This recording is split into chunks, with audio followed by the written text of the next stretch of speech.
Assalamualaikum warahmatullahi wabarakatuh. Innal hamdalillah nahmaduhu wa nasta'inuhu wa nastaghfiruh wa na'udzu billahi min shururi anfusina wa min sayyiati a'malina. Man yahdihillahu fala mudhillalah wa man yudlil fala hadiyalah. Asyhadu an la ilaha illallah wa asyhadu anna Muhammadan abduhu wa rasuluhu la nabiyya ba'da. Allahumma shalli wa sallim wa barik ala Muhammad wa ala alihi wa ashabihi wa man sara ala darbihi ila yaumiddin.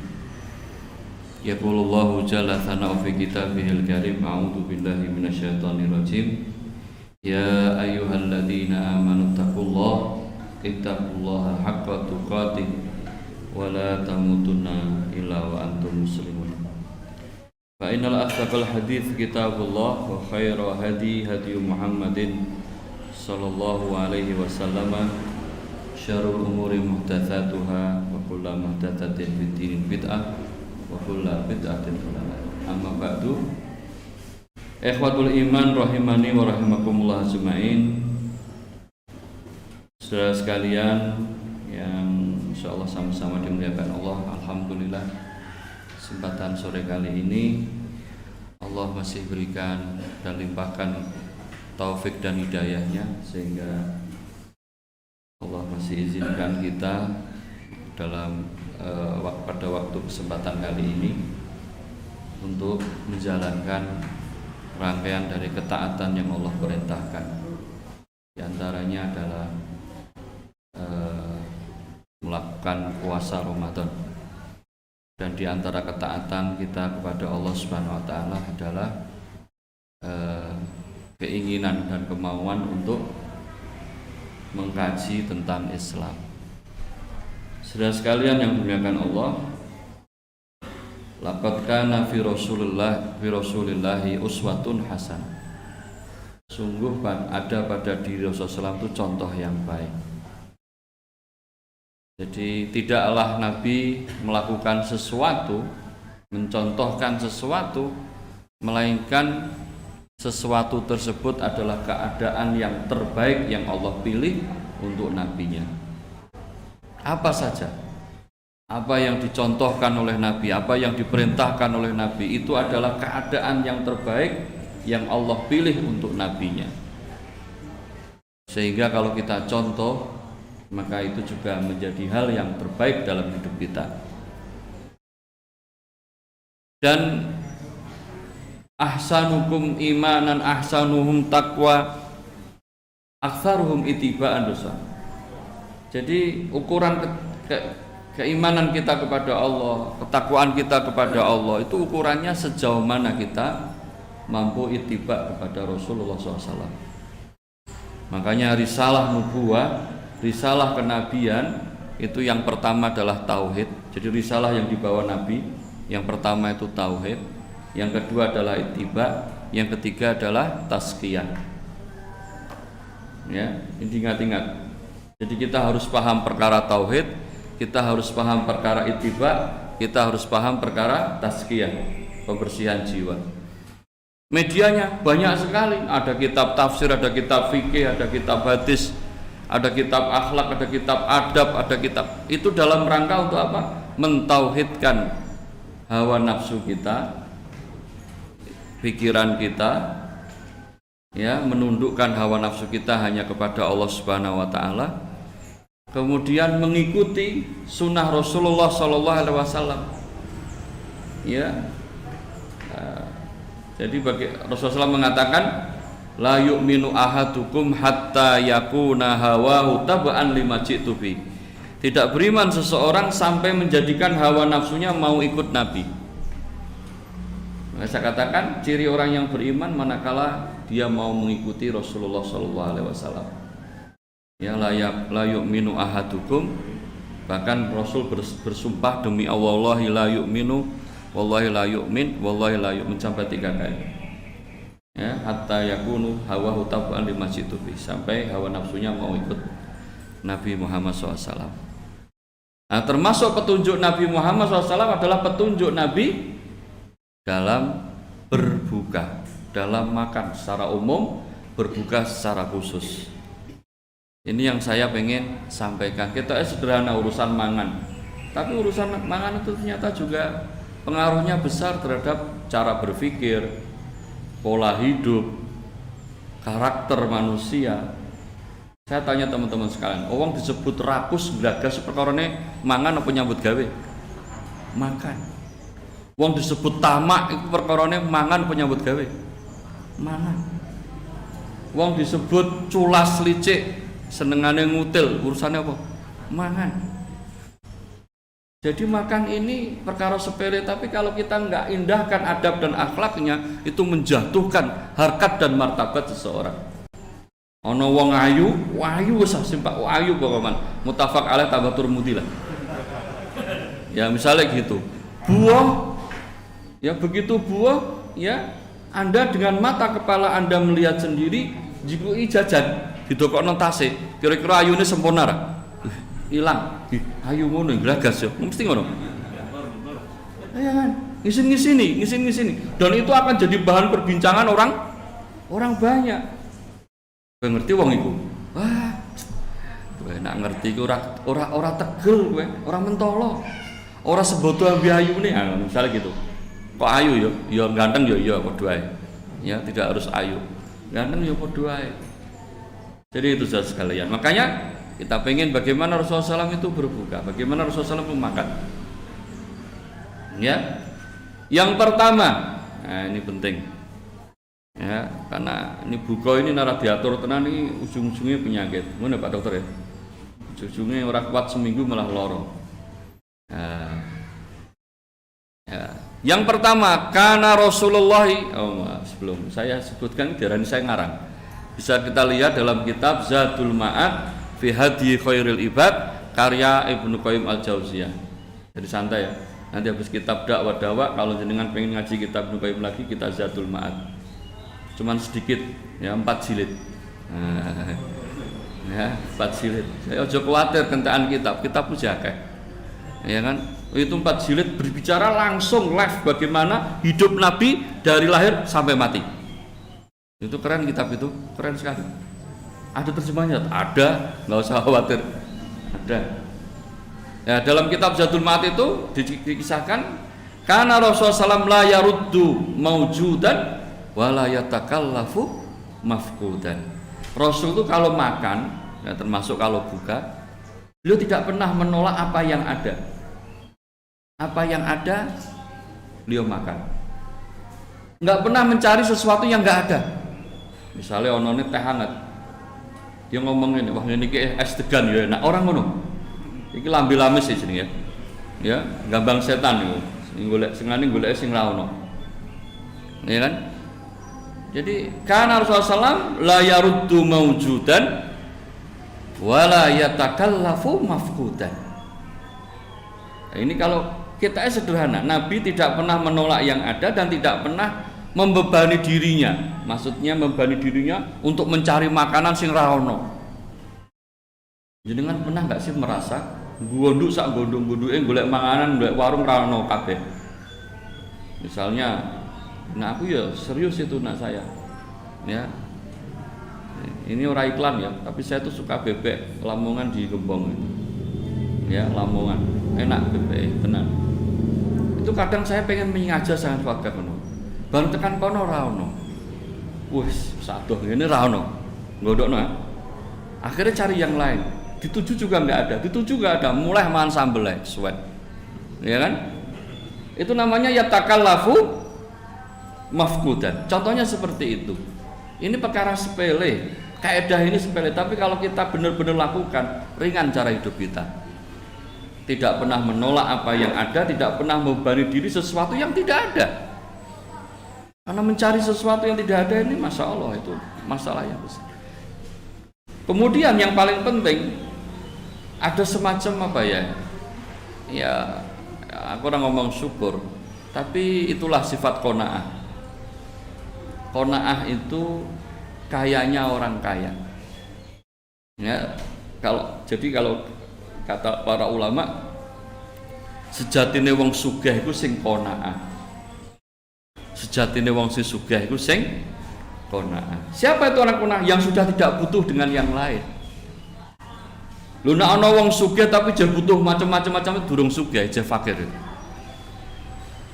Ya, aghnagina al-qanaatu. Jadi sugih wong sugih itu qanaah. Ya. Makanya ketika kita makan sesuatu yang ada dengan sifat qanaah, maka kita sudah menjadi orang kaya. Wala yatakallafu mafkutan. Ketika kita membebani diri mencari sesuatu yang tidak ada, di waktu yang sama kita sedang menjadi orang fakir. Karena dadak mangane dadak golek sing aneh-aneh. Ya. Oh iya ya.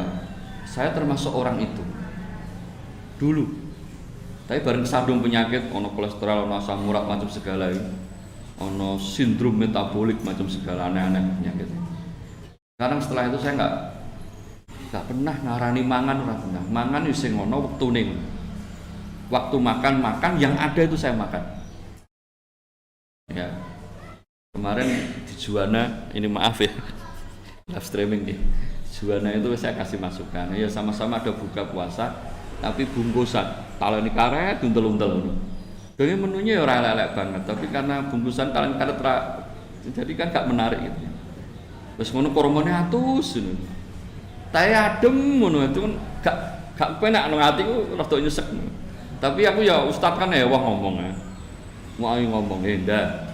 Iki regane piro satu porsi? 15 ta. 15 mbok produksi ndak ya apik, mbok piringi ndak ya pantes.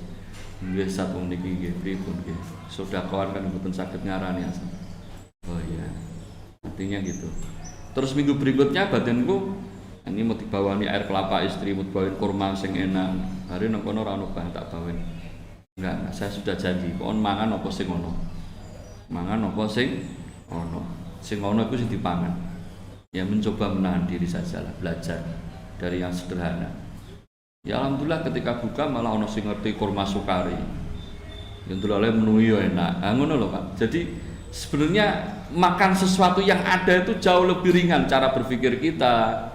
Ya menyederhanakan cara berpikir. Terus yang paling penting tidak membiarkan nafsu itu liar. Tapi kan untuk seperti itu lan ora perlu sandung koyo saya kan kena asam urat dhisik ora ngono.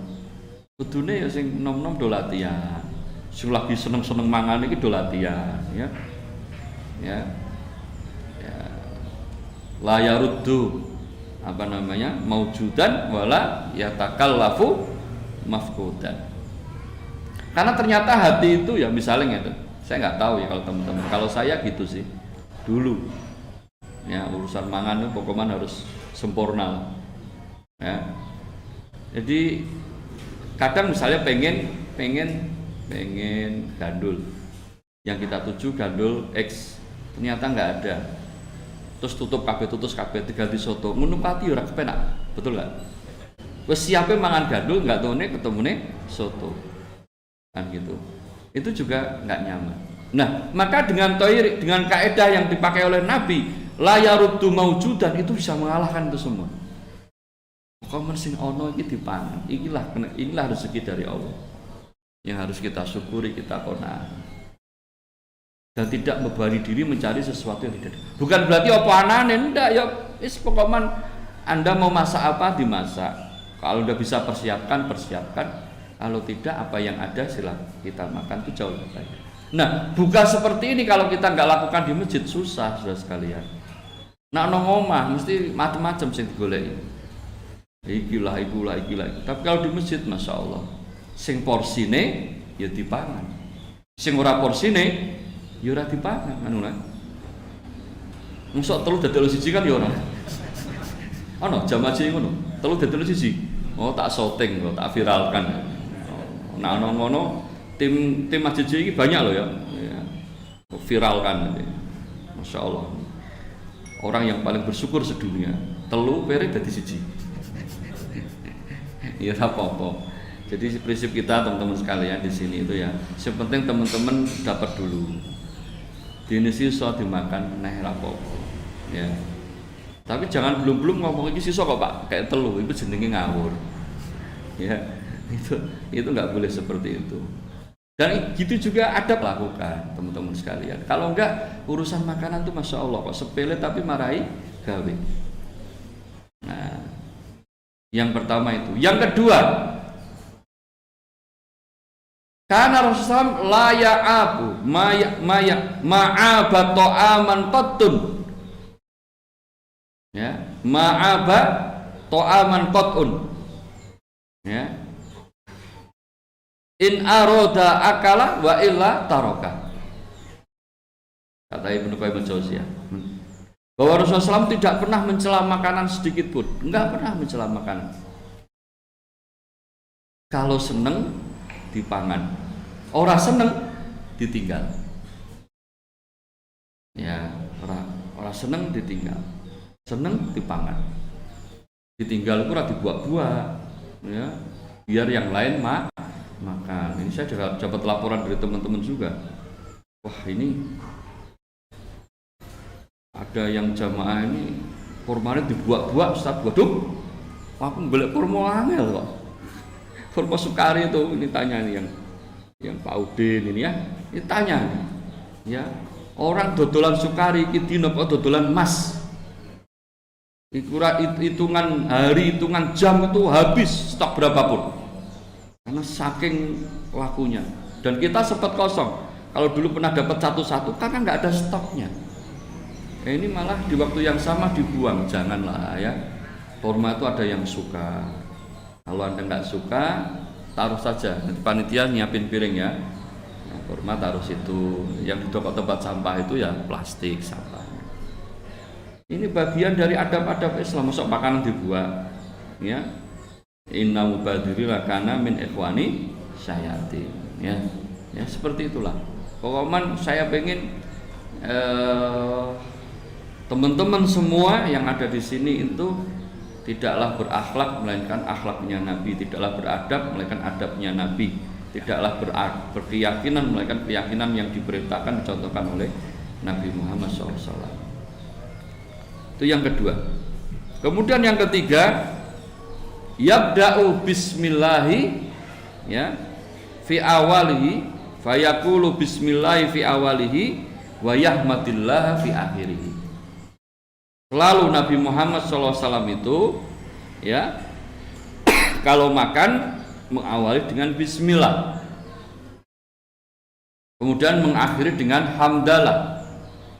Ya, bismillah kalau makan, bismillah kalau akhir alhamdulillah. Macam-macam doanya. Ada di antara doa itu yang dicontohkan Nabi, alhamdulilladzi at'amana wa saqana wa ja'alana minal muslimin. Itu ada. Ya kan. Banyak contoh doa makan selesai makan. Intinya ngomong alhamdulillah oleh Ustaz. Ya, sangal ngomong alhamdulillah bingebuk motong alhamdulillah warak ngono wis rapopo. Ya kan? Pokoknya digawe ringan-ringan saja. Nah, reso dungu. Ya. Nah, khusus di puasa, ya, Nabi Muhammad SAW berdoa itu di antara doa dhahabad dhama wabtalatil uruq wasabatil ajru insyaallah. Dhahabad dhama telah hilang rasa dahaga,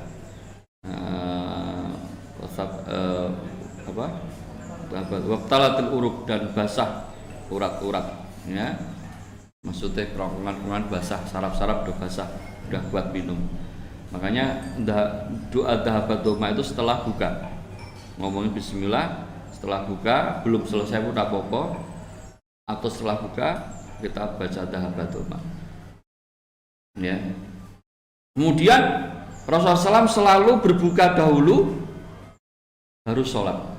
Tidak pernah beliau sholat dulu baru buka dulu baru sholat.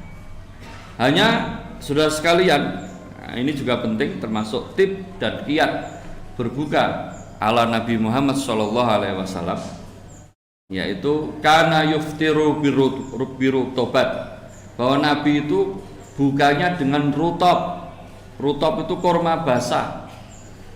Ya, ini tidak hanya susah Pak, mahalnya luar biasa. Ya, seperempat kilo itu saya kata piro. Ya. Jadi buka dengan kurma, suatu kurma.